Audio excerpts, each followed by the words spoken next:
A mom called CPS on me for teaching my daughter to wash her hands for 20 seconds, claiming it was OCD behavior and water waste. She'd been stalking us since my husband rejected her advances at back-to-school night. She even showed up at my job with a megaphone and created a website with photos of parents she'd been secretly taking for weeks. A parent at my daughter Penelope's school called CPS because I told her to wash her hands. Linda had been gunning for me all year. She reported me for arriving too early at pickup. She complained my parking was aggressive. All of this because 1 year ago, my husband rejected her advances after she cornered him at back-to-school night with her hand on his chest, asking if he ever got lonely while I worked late. He removed her hand and said he should go find me. She'd been on a mission to make my life hell since. I just documented everything and ignored her. But when Penelope won the Health Hero Award for washing her hands, and Linda's son didn't, she went nuclear. Your daughter is wasting water. Linda cornered me after pickup. 20 seconds of hand washing is excessive. It's practically OCD behavior. That's the CDC recommended time, I said. Linda's son had been nominated for the same award, but lost after a teacher caught him leaving the bathroom without washing his hands. Instead of addressing that, Linda decided my autistic daughter was the problem. The principal called me in. Linda is concerned about water usage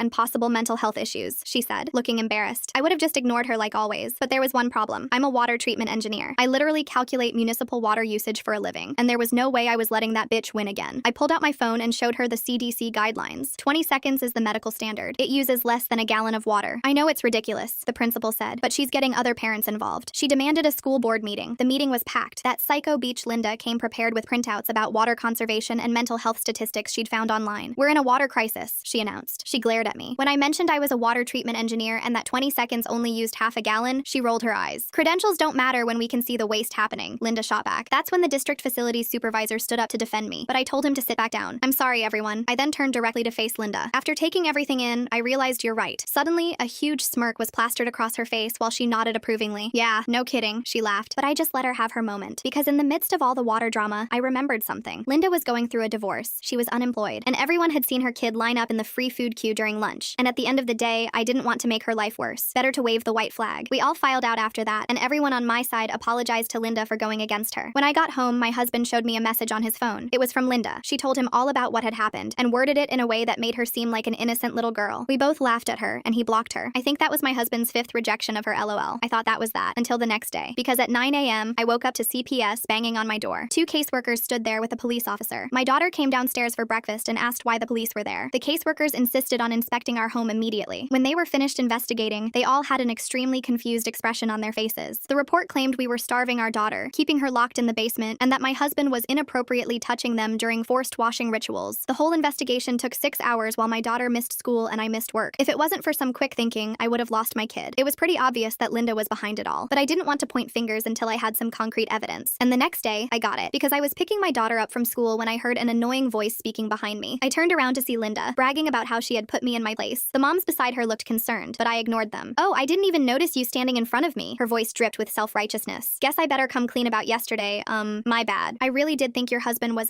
well, you know, after all, he did end up with someone like you. She then cackled like a witch who would have been burned alive at the Salem witch trials, but I just let her, because she was missing one crucial detail. I'm not the kind of bitch who falls apart when pushed. I'm the bitch who gets strategic. The next morning brought more harassment. Linda showed up at my workplace, a municipal water treatment facility 20 minutes from the school. Security called me down to the lobby where she stood arguing with a guard about her right to speak with employees. I walked past her without acknowledgement, but she followed me outside to the parking lot. She waved papers in my face, some kind of petition she'd created overnight. I kept walking to my car while she ranted about water conservation and proper parenting. When I drove away, she stood there screaming at my taillights. That afternoon at pickup, 3 mothers approached me separately. Each one whispered that Linda had been calling them all morning, trying to recruit them for some kind of intervention. One mother, Catherine, looked particularly uncomfortable. She mentioned Linda had asked for their home addresses to send information packets about childhood OCD. I thanked them for the warning and continued documenting everything in my phone. Screenshots, timestamps, witness names. My engineering brain treated it like a project requiring careful data collection. The harassment escalated quickly. Linda started showing up wherever I went. The grocery store, the gas station, even outside my gym. She never approached directly, just watched from a distance while texting furiously. Other parents began noticing her behavior. Several mentioned seeing her car parked outside the school for hours after dismissal. My husband suggested we file a restraining order, but I had other plans. Linda's divorce was messy, according to the school gossip network. Her ex had primary custody of their older son, and she was fighting for more time with the younger one. Financial records were public in custody disputes. I knew where to look. The following week, Linda organized a water awareness meeting at the community center. She sent invitations to every parent in our grade, complete with misleading statistics about hand washing and mental health. The flyer featured a stock photo of crying children next to dry riverbeds. I attended the meeting. Linda had set up a PowerPoint presentation filled with cherry-picked data and emotional manipulation. She spoke passionately about protecting our children from obsessive behaviors disguised as health consciousness. Several parents shifted uncomfortably in their seats. When When she finished, I stood up calmly. I didn't argue or defend myself. Instead, I asked if anyone had questions about our local water system. A few hands went up. I spent 20 minutes explaining how our treatment facility worked, how we monitored usage, and how residential consumption compared to industrial use. I used simple terms and real numbers. No emotion, just facts. Linda tried interrupting several times, but the other parents were genuinely interested. One father asked about his water bill. A mother wondered about filter systems. By the end, we'd shifted from Linda's attack to a productive community discussion. She left fuming. The next day, she filed another CPS report. This time, the complaint alleged educational neglect. She claimed I was forcing Penelope to complete excessive homework related to water systems. The caseworker who visited seemed embarrassed to be there again. She apologized while checking Penelope's homework folder, which contained normal second-grade assignments. The investigation lasted 2 hours. Penelope missed her art class, which she loved. Watching her disappointment sparked something cold and calculated in me. Linda had crossed a line by repeatedly weaponizing a system meant to protect children. I started my research in earnest. Public records revealed Linda's financial situation was worse than anyone knew. The divorce had drained her savings. She'd been denied spousal support due to evidence of infidelity. Her part-time marketing job had ended 6 months ago. She was 3 months behind on rent. Court documents from her custody battle were illuminating. Her ex-husband's lawyer had raised concerns about her pattern of false accusations against authority figures. There were incidents at her older son's previous school. A teacher accused of discrimination. A coach reported for imaginary safety violations. Always unfounded. Always disruptive. I compiled everything into organized folders, not to attack her, but to protect myself. The pattern was clear. Linda targeted people who threatened her ego. My husband's rejection had triggered her fixation, but her behavior suggested deeper issues. Meanwhile, her harassment continued. She convinced 2 parents to request Penelope be moved to a different class, citing concerns about behavioral influence. She started a Facebook group called Parents for Responsible Water Use that quickly devolved into personal attacks against me. The principal called me in again. This time, she looked exhausted. Linda had filed formal complaints with the district about the school's hand-washing policy. She demanded all teachers time student hand-washing. She wanted water flow restrictors installed on all faucets. She'd even suggested bathroom monitors. The principal showed me emails from concerned teachers. Linda's son had been caught bullying younger students. There's something really strange about Linda targeting a water engineer over hand-washing when she clearly has bigger problems like being 3 months behind on rent. Makes me wonder if this whole crusade is just her way of avoiding dealing with her actual life falling apart right now. When confronted, Linda had accused the reporting teacher of targeting her family. The pattern was escalating beyond just me. I shared some of my documentation with the principal. Not the financial records or court documents, just the timeline of harassment. The principal's expression shifted from exhausted to alarmed. She hadn't realized the scope of Linda's behavior. We agreed to monitor the situation carefully. The principal would document all interactions. I would continue keeping records. Neither of us wanted to escalate, but we needed protection. That weekend, Linda made her biggest mistake. She approached Penelope directly at the Saturday farmers market. My husband had taken her while I worked overtime. Linda knelt down and told Penelope that mommy has problems and sometimes adults need help being better parents. Penelope, confused and upset, ran to find her father. By the time he reached the spot, Linda had vanished. But 3 vendors had witnessed the interaction. One had filmed it, thinking it was strange to see an adult corner a child. My husband called me immediately. I left work and met them at home. Penelope was quiet, processing what had happened. We explained that some adults say confusing things when they're upset, and she hadn't done anything wrong. That night, I made a decision. Linda's behavior was escalating toward dangerous territory. Her financial desperation, combined with her pattern of false accusations, created a volatile situation. I needed to be strategic, not reactive. I spent Sunday organizing everything. The timeline, the witnesses, the documentation. I created backup files and shared them with my husband. We installed security cameras after noticing Linda's car driving past our house multiple times. Monday morning arrived with another surprise. Linda had convinced a local reporter to investigate water waste in schools. The article didn't mention me by name, but quoted Linda extensively about parents who encourage obsessive behaviors. The reporter hadn't fact-checked any of her claims about water usage or CDC guidelines. The article spread through parent social media groups. Most people recognized Linda's vendetta, but some newcomers took it seriously. I started receiving messages asking if my daughter really washed her hands for minutes at a time, as Linda had claimed. I didn't respond to any of it. Instead, I focused on patterns. Linda's attacks came in waves, usually triggered by financial stress. Rent was due. Her custody hearing was approaching. Each escalation coincided with pressure in her personal life. The school implemented new protocols quietly. Teachers were instructed to document any unusual parent behavior. The front office started logging all complaint calls. Security footage retention was extended. Nobody said Linda's name, but everyone knew why. Catherine, the mother who'd warned me earlier, became an unexpected ally. She'd experienced Linda's wrath the previous year over a birthday party invitation mix-up. She shared her own documentation, revealing more patterns of harassment I hadn't known about. Together, we identified 6 other families Linda had targeted over 3 years. Always the same pattern: perceived slight, escalating harassment, false reports to authorities, attempted social isolation. Most families had simply switched schools or activities to escape. I was the first to stand my ground. The breaking point was approaching. Linda's behavior was becoming increasingly erratic. She'd been banned from the school Facebook group for posting photos of my car with aggressive captions. She'd tried to organize a boycott of a fundraiser I was helping coordinate. Her son had started repeating her lies to classmates, causing playground conflicts. I maintained my strategic silence while building a comprehensive defense. Every interaction was logged. Every witness was noted. Every false claim was documented with contradicting evidence. My engineering mindset treated it like system failure analysis. identifying root causes and potential solutions. The situation had evolved far beyond a simple parent conflict. Linda's desperate attempts to control the narrative were failing. Other parents were beginning to see the pattern. Teachers were growing concerned. Even her few remaining allies seemed uncomfortable with her escalating tactics. As I prepared for whatever Linda planned next, I focused on protecting Penelope from the adult drama. She continued washing her hands properly, proud of her Health Hero award. She didn't need to know about the chaos one bitter woman had created over such a simple, positive behavior. The foundation was set. Linda had revealed her playbook through repetitive attacks. I'd mapped her patterns, documented her escalations, and built a network of aware observers. The next phase would require careful execution, but I was ready. Strategic thinking had always been my strength. Now it would be my weapon. I reviewed the court documents Catherine had shared with me. Linda's pattern stretched back years, always targeting mothers she perceived as threats. The documentation painted a disturbing picture of escalating behavior that administrators had repeatedly dismissed as personality conflicts. Catherine met me for coffee while our daughters attended dance class. She spread out printed emails and screenshots across the table. Linda had targeted her after Catherine's daughter won a reading competition. The harassment started small but escalated to false accusations about Catherine's parenting. She'd eventually transferred her daughter to avoid the conflict. I took photos of everything. The similarities to my situation were striking. Linda always started with minor complaints, then escalated to authority figures, then attempted to turn the community against her target. Catherine mentioned 2 other mothers who'd left the school under similar circumstances. My phone buzzed with a text from another parent. Linda was in the school parking lot, approaching cars during afternoon pickup to distribute flyers about water waste awareness. The flyer featured my name prominently, along with misleading statistics about hand washing and mental health. I arrived at pickup to find chaos. Linda stood near the entrance, pressing flyers into parents' hands. Some accepted politely, others tried to avoid her. The principal watched from the doorway, clearly frustrated but unable to intervene on public property. Linda spotted me and raised her voice, announcing to everyone about the water crisis our children faced. Parents glanced between us uncomfortably. I walked past without engaging, collected Penelope, and left. Behind me, Linda continued her performance. That evening, my husband showed me Linda's latest social media posts. She'd created an entire narrative about wealthy families wasting resources while others struggled. The posts carefully avoided naming me directly, but included enough details that everyone knew her target. Comments ranged from supportive to skeptical. I screenshot everything and added it to my growing file. The documentation now filled 3 folders on my computer, meticulously organized by date and type of incident. My engineering training proved useful for creating systematic records. Penelope came downstairs upset. A classmate had told her that his mom said we were bad for the environment. The playground drama had begun. I comforted her while internally noting another escalation in Linda's campaign. My husband suggested we consider private school, but I refused to let Linda drive us away. We'd done nothing wrong. Penelope loved her school, her teachers, her friends. Running would only embolden Linda to target someone else. I spent the evening researching Linda's background more thoroughly. Social media revealed a pattern of conflicts at previous jobs, former friendships that ended badly, and family members who seemed to keep their distance. The divorce documents I'd found earlier were just the tip of the iceberg. Catherine texted me late that night. 3 more mothers had reached out to her after seeing Linda's parking lot performance. They'd all experienced minor run-ins with Linda, but hadn't realized the pattern. We arranged to meet as a group. The next morning, Linda escalated again. She arrived at school during morning drop-off with a clipboard, asking parents to sign a petition for responsible water usage policies. Most parents hurried past, but a few stopped to listen to her practice speech about conservation and mental health. I watched from my car as she worked the crowd. Her son stood beside her, looking uncomfortable as she loudly proclaimed her concerns about certain families teaching children obsessive behaviors. Other children stared as they walked past. Inside the school, I overheard teachers discussing the situation. They'd been instructed not to engage with Linda's campaign, but were growing frustrated. One mentioned that Linda had been calling the district office daily, demanding policy changes and investigations. The principal caught my eye and nodded toward her office. Inside, she showed me a stack of complaints Linda had filed: water usage, mental health concerns, educational priorities, even parking violations. Each complaint required documentation and response, consuming hours of administrative time. I shared my timeline of events with the principal. Her expression grew more concerned as she recognized the escalating pattern. She made copies of everything and promised to share it with the district's legal team. During my lunch break, I met with the group Catherine had assembled. 5 mothers sat around the table, each with their own Linda story. One had been targeted over a PTA position, another after her son was chosen for safety patrol over Linda's. The pattern was consistent and disturbing. We compared notes and timelines. Linda's attacks followed a predictable cycle, intensifying around her personal stressors. Looks like Linda's created her own little hate group, except she's the only member and everyone else is just trying to avoid eye contact. Nothing says I'm totally stable, like passing out angry flyers in a school parking lot. Her custody hearings were scheduled for next month. Her financial situation was deteriorating. The pressure was building. One mother, Rachel, mentioned she'd kept recordings of voicemails Linda had left during her harassment campaign. The messages started reasonable, but devolved into rambling accusations and threats. We listened, recognizing the same escalation pattern. I suggested we compile our documentation collectively, not to attack Linda, but to protect ourselves and future targets. Everyone agreed. We created a shared digital folder, carefully organizing evidence of Linda's pattern of behavior. That afternoon, Linda appeared at the school library where parent volunteers were preparing for the book fair. She cornered the volunteer coordinator, demanding to know why she hadn't been invited to help. The coordinator, aware of Linda's reputation, politely explained that volunteer spots were full. Linda's voice rose loud enough for everyone to hear. She accused the coordinator of discrimination, of forming cliques, of teaching children exclusively exclusionary behavior. Other volunteers exchanged knowing looks as Linda stormed out. I received a call from my supervisor. Linda had contacted my workplace again, this time filing a formal complaint about my unprofessional conduct in discussing water usage at school events. The complaint was baseless, but it required a formal response. My supervisor, familiar with my work and reputation, dismissed it quickly, but the fact that Linda had escalated to attacking my professional life marked a new level of harassment. I documented the incident and informed my company's HR department. The school book fair arrived amid tension. Linda set up an unauthorized table outside school property, distributing pamphlets about water conservation and mental health resources. She'd positioned herself where every family had to pass. Parents navigated awkwardly around her table. Some accepted pamphlets to avoid confrontation. Others walked wide circles to avoid her entirely. The atmosphere was uncomfortable, with children picking up on the adult tension. Inside the book fair, several parents approached me quietly. They'd grown tired of Linda's disruptions. One father mentioned he'd started documenting her behavior after witnessing her corner a teacher in the parking lot. The community was beginning to unite against the disruption. Penelope selected her books happily, unaware of the drama outside. I was grateful she remained insulated from most of Linda's campaign, but I knew that protection wouldn't last if Linda continued escalating. That weekend, Linda made another strategic error. She appeared at a community soccer game where many school families gathered. Armed with flyers and her clipboard, she worked through the crowd, disrupting conversations and games. Parents began actively avoiding her. Groups would disperse when she approached. Children noticed their parents' discomfort. The soccer league president eventually asked her to leave, citing rules about solicitation at youth events. Linda argued loudly, claiming her cause was too important for bureaucratic rules. Families packed up and left early. The disruption to a community event marked a turning point in public opinion. Even her few supporters seemed embarrassed. I maintained my strategy of documentation without engagement. Every incident was recorded, witnessed, and filed. The pattern was becoming undeniable. Linda's desperation was driving increasingly erratic behavior. Monday brought a new development. The district sent a formal letter to all parents about maintaining appropriate boundaries and following proper channels for concerns. While Linda wasn't named, everyone understood the message. Linda responded by creating new flyers claiming the district was suppressing important health information. She positioned herself at various school entrances throughout the week, rotating locations to avoid being asked to leave. Teachers began reporting that Linda's son was struggling. His grades were dropping, and he'd been in several playground conflicts. When teachers tried to address it with Linda, she accused them of retaliation for her advocacy work. I felt sympathy for her son. He was an innocent victim of his mother's obsession. Teachers did their best to shield him from the situation, but children are perceptive. He knew his mother's behavior was causing problems. The principal implemented new security measures. Visitors now needed appointments. Volunteer positions required background checks and approval. Door access was restricted. Again, Linda wasn't named, but everyone understood why. Linda's financial situation worsened. Catherine heard through the school grapevine that Linda had received an eviction notice. The stress was manifesting in increasingly aggressive behavior. She'd been seen crying in her car after failed attempts to rally parents. I consulted with a lawyer friend about our options. She reviewed my documentation and confirmed we had grounds for a restraining order, but she also warned that legal action might escalate Linda's behavior further. We decided to wait. The custody hearing approached, and Linda's behavior became more frantic. She created a blog about corruption in education and wealthy families silencing advocates. The posts were unhinged, mixing legitimate concerns with paranoid accusations. Parents started sharing screenshots of the blog in private groups. The posts revealed Linda's deteriorating mental state. She saw conspiracies everywhere, believed the entire school system was aligned against her, and painted herself as a martyred advocate. I focused on protecting Penelope from the fallout. We maintained normal routines, attended school events, and didn't discuss Linda at home, but I could see the stress affecting my daughter. She'd become quieter, more cautious around other parents. Catherine organized a meeting with the principal and several affected parents. We presented our collective documentation, showing Linda's pattern across multiple families over 3 years. The principal looked overwhelmed by the scope of the problem. The district's legal team got involved. They reviewed our documentation and Linda's history of complaints. While they couldn't take direct action against a parent, they could implement policies to protect students and staff from harassment. New guidelines were announced. Parents who repeatedly filed unfounded complaints would be restricted to written communication only. Those who disrupted school events would be banned from campus, except for picking up their children. The policies were neutral, but clearly targeted at Linda's behavior. Linda responded predictably. She accused the school of silencing parents and threatened legal action. She created new social media accounts when her original ones were blocked. She recruited her few remaining allies to file complaints on her behalf, but the community had reached its limit. Parents openly discussed Linda's behavior at school events. Teachers felt empowered to document incidents. The school board received letters supporting the new policies. Linda's isolation was nearly complete. I continued my strategic approach. Every action was defensive, never offensive. I protected my family while letting Linda's own behavior drive her downfall. The engineering principle of allowing a flawed system to fail naturally was proving effective. The custody hearing arrived. Linda's ex-husband's lawyer had somehow obtained some of our documentation, showing her pattern of harassment. The judge expressed concern about Linda's behavior affecting her son's well-being. Linda lost additional custody time. The court ordered a psychological evaluation and parenting classes. The decision devastated her, but it was a consequence of her own actions. Her campaign against me had ultimately hurt her own case. She blamed me for the custody decision. New posts appeared on her blog, now naming me directly. She accused me of orchestrating a conspiracy to destroy her family. The posts were clearly defamatory, but I chose not to engage legally yet. Instead, I focused on healing our school community. Parents who'd been afraid to participate in events began returning. The tension that had permeated pickup and drop-off started to ease. Children Children played together without their parents' conflicts interfering. Linda's presence at school became sporadic. Financial pressure forced her to find work, limiting her time for harassment campaigns. When she did appear, parents gave her wide berth. Her influence had evaporated completely, but I knew this wasn't over. Linda's pattern showed she didn't give up easily. She would likely regroup and find new ways to attack. I maintained vigilance while hoping she would focus on rebuilding her own life. The school year was ending soon. Award ceremonies and celebrations approached. I wondered if Linda would attempt to disrupt these final events. Her son deserved to enjoy them without drama, as did all the children. I prepared for whatever came next. My documentation was complete. The community was aware. The school had protections in place. Most importantly, Penelope had weathered the storm with minimal impact. She still washed her hands properly, still felt proud of her Health Hero award. The strategic approach had worked so far. By refusing to engage directly, by letting Linda's own behavior expose her true nature, by protecting rather than attacking, I'd managed to defend my family while maintaining my integrity. But the final confrontation was approaching. Linda's desperation, combined with her pattern of escalation, suggested she would make one last dramatic attempt to vindicate herself. I needed to be ready for whatever form that took. The other parents and I maintained our communication network. We shared information about Linda sightings and new developments. The collective vigilance provided security and support. We'd formed an unintended community through shared adversity. Why is Linda setting up unauthorized tables and making her own flyers about water conservation when she's facing eviction and custody battles? Something doesn't add up about her priorities right now. Most people would focus on keeping their home and child, not disrupting soccer games with clipboards. As summer approached, I reflected on the journey. What started as petty harassment over hand washing had revealed deep dysfunction and systematic problems. Linda's behavior had forced positive changes in school security and policies that would protect future families. The cost had been high: stress, lost time, worried children, disrupted community events, but we'd survived. More than that, we'd learned to stand together against bullying behavior, even when it came from adults who should know better. The next chapter was about to begin. Linda's lease was up. Her custody arrangement was under review. Her reputation in our community was destroyed. She faced a choice between accepting responsibility and changing, or finding new targets elsewhere. I suspected she would choose the latter. People like Linda rarely changed. They simply moved their dysfunction to new venues. But our community was now prepared. We had systems in place. We knew the warning signs. For now, I focused on the present. Penelope's end-of-year celebration was coming. She'd grown so much despite the challenges. Her confidence in doing the right thing, like proper hand washing, hadn't wavered despite an adult's campaign against it. That resilience gave me hope. Children could weather adult storms when properly protected. Communities could unite against disruptive individuals. Systems could be improved through difficult experiences. Even Linda's harassment had ultimately strengthened us. The final confrontation loomed, but I felt ready. My strategic patience had paid off. The documentation was complete. The community was aware. The school was protected. Whatever Linda planned for her last stand, we were prepared to weather it. The ending was near, but not yet written. Linda still had moves to make. I still had a family to protect. The chess match that began with hand washing would conclude soon. But for now, I waited, watched, and remained ready for whatever came next. The end-of-year awards ceremony arrived on a humid Thursday morning. I watched Linda enter the auditorium 20 minutes late, her movements jerky and aggressive as she pushed past seated parents. She'd lost weight since the custody hearing. Her clothes hung loose, and dark circles shadowed her eyes. Catherine nudged me and pointed to the program. Linda's son was receiving an attendance award. At least he'd have one positive moment despite everything. I focused on Penelope, who sat with her class near the front, occasionally turning to wave at us. During the ceremony, Linda stood up 3 times to take photos, blocking other parents' views. The principal made eye contact with security, who moved closer to Linda's row. She noticed and sat down, but her agitation was visible in her constant fidgeting and loud whispers to anyone who'd listen. When they announced the Health Hero Award recipients, including Penelope's continued recognition, Linda's face contorted. She half stood, then caught herself and slumped back down. Parents nearby shifted away from her. The tension in her section was palpable. After the ceremony, families gathered in the courtyard for refreshments. Linda cornered the new district superintendent near the juice table. I watched her animated gestures and his increasingly uncomfortable expression. He excused himself after 2 minutes, but Linda followed him toward the parking lot. Security intercepted her at the gate. The conversation appeared heated. Linda pulled out her phone and started recording, shouting about her rights. The superintendent drove away while security firmly guided Linda back to the courtyard. Several parents filmed the interaction on their phones. I collected Penelope and prepared to leave, but Linda positioned herself by the exit. Her eyes locked onto mine with an intensity that made my skin crawl. I changed direction, taking Penelope through the side gate instead. Behind us, I heard Linda's frustrated exclamation. That afternoon, my phone exploded with notifications. Linda had posted the security video on multiple social media platforms, claiming discrimination and harassment. She'd tagged the school, the district, and even the state education department. The comments section quickly filled with confused responses from people unfamiliar with her history. Catherine forwarded me screenshots from a private parent group. Someone had created a comprehensive timeline of Linda's behavior over the past year, complete with dates and witnesses. Parents were adding their own experiences in the comments. The documented pattern was overwhelming. By evening, Linda's posts had backfired spectacularly. Several parents publicly responded with their own videos and documentation. One mother shared security footage of Linda following her to her car. Another posted voicemails Linda had left at 2 a.m. The evidence mounted faster than Linda could respond. The next morning, Linda appeared at school during drop-off with a megaphone. She stood on the public sidewalk, perfectly legal, shouting about corruption and conspiracy. Her son walked past her with his head down, clearly mortified. Other children stared and whispered. The principal made an announcement over the intercom about maintaining a positive environment for our students. Teachers quickly ushered children inside. outside. Parents formed a human barrier between Linda and the entrance, not confronting her but simply standing quietly with linked arms. Linda's shouting grew more frantic. She accused specific parents by name, including me, of orchestrating her downfall. Her voice cracked as she described losing custody, being evicted, and facing financial ruin. The raw pain in her voice was uncomfortable to witness. A police cruiser arrived, summoned by concerned neighbors rather than the school. The officer spoke calmly with Linda, who eventually lowered the megaphone. She gestured wildly while explaining her situation. The officer listened patiently, then suggested she move along. Linda complied but promised to return. Inside the school, I met with the principal and several other affected parents. We discussed options for protecting the children from further disruption. The principal revealed that Linda's son would be transferring to his father's school district the following week. At least he'd have a fresh start. That afternoon, Linda's ex-husband arrived during pickup. I'd never seen him before, but his exhausted expression told the whole story. He spoke briefly with the principal while Linda watched from across the street. When he emerged with their son, Linda started toward them, but he quickly loaded the boy into his car and left. Linda stood frozen on the sidewalk, watching the car disappear. For a moment, her mask of righteous anger slipped, revealing raw grief underneath. Then she spotted me watching, and the mask snapped back into place. She pointed at me and mouthed something I couldn't hear. The weekend brought an unexpected development. A former colleague of Linda's reached out through Catherine. She'd worked with Linda at 3 different companies over the years and had witnessed similar patterns of behavior. She offered to share her documentation if it would help protect the school community. I met with the woman at a coffee shop. She spread out emails, HR complaints, and termination letters spanning a decade. The pattern was consistent, but escalating. Linda had blamed coworkers for conspiracies, filed false complaints, and created hostile work environments. Each job had ended badly. The woman explained that she'd stayed silent out of pity, but seeing Linda target children had changed her mind. She'd already submitted a statement to the school district's legal team. Several other former colleagues were prepared to do the same if necessary. Monday arrived with news that Linda had been formally trespassed from school property. The letter, delivered by certified mail, outlined the legal consequences of violating the order. She could still pick up her son from the designated area, but couldn't enter campus or attend school events. Linda's response was swift and unhinged. She created a website dedicated to exposing the conspiracy against her. The site featured photos of parents, including me, with our names and accusations listed below. Some photos appeared to have been taken from considerable distances, suggesting she'd been surveilling us for weeks. The school's legal team moved quickly. Cease and desist letters were sent. The hosting company was contacted about terms of service violations. Parents documented everything for potential restraining orders. The website lasted less than 48 hours before being shut down. Linda pivoted to standing on various street corners near school families' homes, holding signs about corruption and child abuse. She never technically trespassed, staying on public property, but her presence was deeply unsettling. Several families reported her to police, who could only warn her about harassment laws. The situation reached a crescendo when Linda appeared at the school district's monthly board meeting. During public comment, she launched into a rambling speech about water conservation, false CPS reports, and parental rights. Board members listened stone-faced as she exceeded her time limit. When security approached to escort her out, Linda pulled out a stack of papers, throwing them into the air. They were copies of her evidence against various parents. As papers fluttered down, she shouted about justice and truth before being firmly guided outside. The local news picked up the story, but not in the way Linda had hoped. The report focused on school security measures and the importance of proper channels for parental concerns. Linda wasn't named, but anyone familiar with the situation recognized the references. Parents rallied to support each other through the final days of school. We organized walking groups for pickup and drop-off. We shared information about Linda sightings. We made sure no family felt isolated or vulnerable. Linda's megaphone meltdown is peak main character syndrome. Imagine thinking the whole school district is plotting against you because you couldn't handle a kid washing her hands properly. The community bond forged through adversity was unexpectedly strong. Linda's final attempt came during the last day school picnic. Despite the trespass order, she appeared at the adjacent public park with a banner and flyers. Security monitored her closely while families enjoyed the celebration on school grounds. Her isolation was complete as she stood alone, ignored by everyone. I watched her from a distance, seeing the toll her obsession had taken. Her son was gone, transferred to his father's custody. Her home was lost to eviction. Her reputation was destroyed, all because she couldn't accept rejection and responsibility for her own actions. The picnic continued despite her presence. Children played games, parents chatted, and teachers celebrated the year's end. Penelope won a prize in the 3-legged race, her joy untainted by adult drama. Life moved forward around Linda's static anger. As families began leaving, Linda packed up her banner. She looked smaller somehow, diminished by her own choices. Several parents had mentioned she'd be moving out of state to stay with relatives. The chapter was closing on her time in our community. I loaded our picnic supplies while Penelope said goodbye to friends. Summer plans were discussed, play dates arranged, normal life resuming. The year's trauma would fade into memory, leaving only the lessons learned and bonds strengthened. Catherine approached as we prepared to leave. We didn't need words to acknowledge what we'd been through together. The shared experience had created an unexpected friendship. Our daughters ran ahead, laughing about something incomprehensible to adult ears. The parking lot emptied slowly as families departed for summer adventures. Linda's car was gone from its usual observation post across the street. The school would be quiet for months, free from drama and disruption. September would bring new families, new dynamics, new challenges. I buckled Penelope into her seat and closed the door. The year had tested us in ways I'd never imagined, but we'd survived intact, our values unchanged. Penelope still washed her hands properly, still took pride in doing the right thing. The drive home was peaceful. Penelope chattered about summer camp and swimming lessons. Normal childhood concerns filled the space where tension had lived for months. I smiled at her enthusiasm in the rearview rearview mirror, grateful for her resilience. That evening, I archived my documentation files, hoping never to need them again. The folders contained hundreds of pages chronicling one woman's descent into destructive obsession, but they also documented a community's strength and solidarity in protecting its children. My husband and I sat on the porch after Penelope's bedtime, processing the year's events. We'd weathered false accusations, harassment, and social warfare. Our marriage had grown stronger through the trial. We'd learned to trust our instincts and protect our family without compromising our values. The next morning brought the official start of summer vacation. Penelope burst into our room at dawn, excited about endless possibilities. I made pancakes while she planned adventures. The simple domesticity felt precious after months of conflict. A text from Catherine confirmed Linda had left town. The moving truck had been spotted at dawn, loaded with whatever remained of her life here. Her forwarding address was in another state, far from our community. The relief was palpable but tinged with sadness for her son. Summer routines quickly established themselves. Swimming lessons, library visits, playground adventures. Penelope thrived in the drama-free environment. Her natural joy and curiosity flourished without the shadow of adult conflict. She remained blissfully unaware of how close we'd come to real danger. I returned to work full-time, grateful for the normalcy. My colleagues had been supportive throughout Linda's harassment campaign. The water treatment facility felt like a sanctuary of logic and order after months of irrational chaos. Numbers didn't lie or manipulate. The school district implemented new policies based on our experience. Parent concerns would be addressed through formal channels with clear documentation requirements. False reports would result in immediate restrictions. Security measures were enhanced without making the school feel like a fortress. Our parent support group continued meeting monthly. What began as mutual defense evolved into genuine friendship. We shared resources, organized activities, and maintained vigilance against future threats. The bonds forged in crisis proved durable in peace. By August, Linda had become a cautionary tale whispered among parents. New families were quietly warned about the importance of documentation and boundaries. The hard-won wisdom was passed along to prevent future victims. Her legacy was one of improved awareness and preparation. School supplies appeared in stores, signaling summer's end. Penelope excitedly selected folders and pencils for third grade. Her enthusiasm was untainted by the previous year's trauma. Children's resilience continued to amaze me. They moved forward while adults carried scars. The week before school started, I received an unexpected message. Linda's ex-husband thanked me for the documentation that had helped protect his son. The boy was thriving in his new environment, free from his mother's toxic influence. He'd started therapy to process the trauma. I felt genuine relief for the child. He'd been an innocent victim of his mother's obsession. At least he now had a chance at normalcy. His father seemed committed to providing stability and healing. Sometimes the best outcome was escape and distance. The first day of school arrived with typical excitement and chaos. New teachers, new classmates, new possibilities. I watched Penelope bound into the building with confidence. She'd grown taller over the summer, but her enthusiasm for learning remained unchanged. The pickup routine felt different without the underlying tension. Parents chatted freely without scanning for threats. The atmosphere was lighter, more communal. We'd survived our trial by fire and emerged stronger. The shadow had lifted from our small community. I noticed several new families navigating the pickup process. They looked overwhelmed but excited. I remembered that feeling from before Linda's campaign began. I made a point to welcome them, offering guidance without mentioning the previous year's drama. Catherine and I had coffee while our daughters attended their first dance class of the new year. We talked about normal things like homework and activities. Linda's name didn't come up once. The past was truly past. We'd moved beyond survival mode into genuine friendship. The Health Hero Award continued with new recipients. Proper hand washing was celebrated without controversy. The simple act that had triggered so much conflict was restored to its rightful place as basic hygiene education. Penelope proudly mentored younger students in proper technique. September ended with the traditional fall festival. Families gathered to celebrate community and harvest. The event proceeded without disruption or drama. Children played games while parents volunteered at booths. Normal life had fully resumed its rhythm. I watched Penelope race through the obstacle course with friends, her laughter carrying across the field. She'd maintained her sense of self throughout the ordeal. Her autism hadn't been weaponized against her. She remained proud of who she was and what she'd accomplished. The year's journey had taught valuable lessons about standing firm against bullies, documenting everything, and finding strength in community. We'd learned that strategic patience could defeat aggressive harassment. Most importantly, we'd protected our children while maintaining our integrity. As autumn settled over our town, I felt profound gratitude. We'd faced a genuine threat and prevailed through collective action and careful planning. The experience had revealed both the worst and best of human nature. In the end, community and compassion had triumphed over obsession and hatred. Life continued with its normal rhythms: work, school, activities, family time. The extraordinary had given way to ordinary, and I was deeply grateful. Penelope grew and learned and played, unmarked by the adult conflict that had swirled around her. We'd successfully shielded her innocence while defending our family. The strategic approach had worked exactly as planned. By refusing to escalate, by documenting meticulously, by building community support, we'd defeated a determined adversary without becoming like her. We'd won by being exactly who we were, good parents protecting our children. Looking ahead, I knew other challenges would come. Life guaranteed obstacles and conflicts, but we'd proven our ability to face them with wisdom and strength. The community bonds forged in crisis would endure. We were prepared for whatever came next. For now, though, we simply lived. Homework and bedtimes, meals and milestones, the thousand small moments that make up a childhood. Penelope washed her hands for exactly 20 seconds, proud of her Health Hero Award, unaware of the battle fought in its name, and that's exactly how it should be. Thanks for sticking with me through all that. Seriously, what a ride. I'm still kind of side-eyeing half of it, but hey, sometimes the questions are more fun than the answers. Until next time, stay curious out there. If you made it to the end, drop a comment. I love reading all your comments.